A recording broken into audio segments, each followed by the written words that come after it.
parle encore de cette convention de partenariat signée par 3 acteurs du développement durable au Maroc avec l'économiste Driss Issaoui qui me rejoint en direct. Bonsoir, merci d'être avec nous. Merci à vous. Les départements de l'énergie, les NRE et l'Institut de recherche en énergie solaire et énergie nouvelle, on vient de le voir, viennent de parapher hier cette nouvelle convention relative aux technologies vertes pour permettre aux MRE justement de participer à cette dynamique que connaît le Royaume. D'abord, comment les Marocains résidant à l'étranger pourraient-ils contribuer justement à cette lancée que connaît le Royaume dans le domaine de l'économie verte, justement? Vous savez, on est en train de parler d'un sujet qui est très très cher au cœur du roi Mohamed VI. Et il a toujours entouré les Marocains résidant à l'étranger de sa haute sollicitude, et c'est une excellente chose.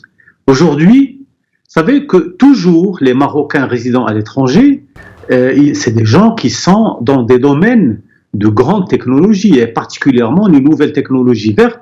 Il y a beaucoup de Marocains qui sont très, très imprégnés par cette technologie-là.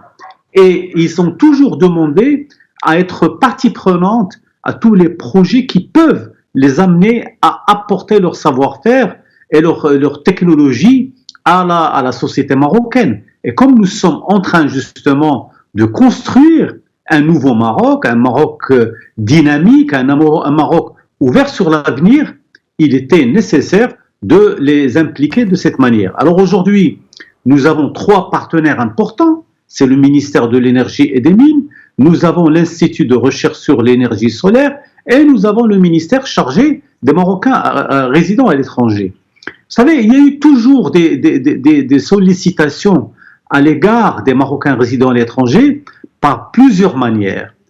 D'autres ministres ont choisi par exemple les technologies de la communication, le fait de leur donner un site web qui leur est propre, etc.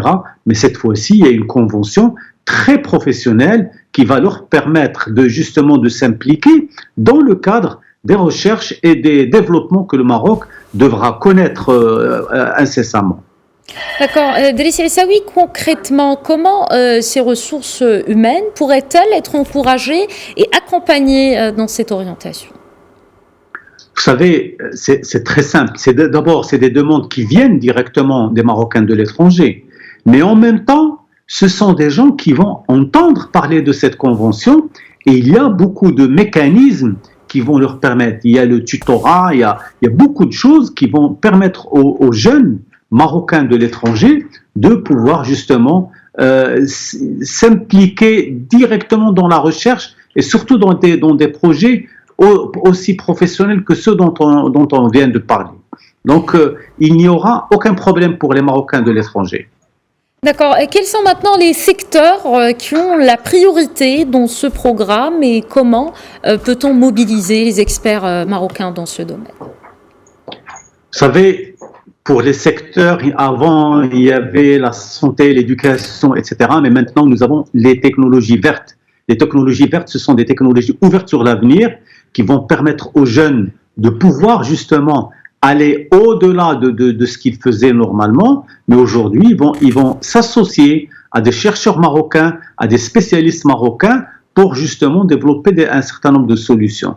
Donc, on ne va pas avoir de problème de qui va participer parce que la demande, elle est déjà là. Maintenant, c'est la formalisation, c'est le cadre qui manquait qui est aujourd'hui présent avec cette convention qui a été signée et les experts du ministère de l'Énergie, les experts de l'Institut de recherche, plus tous ceux qui se sont exprimés, donc permettront à ces Marocains d'apporter leur savoir-faire et leur expertise à tous les projets qui seront développés dans ce cadre-là.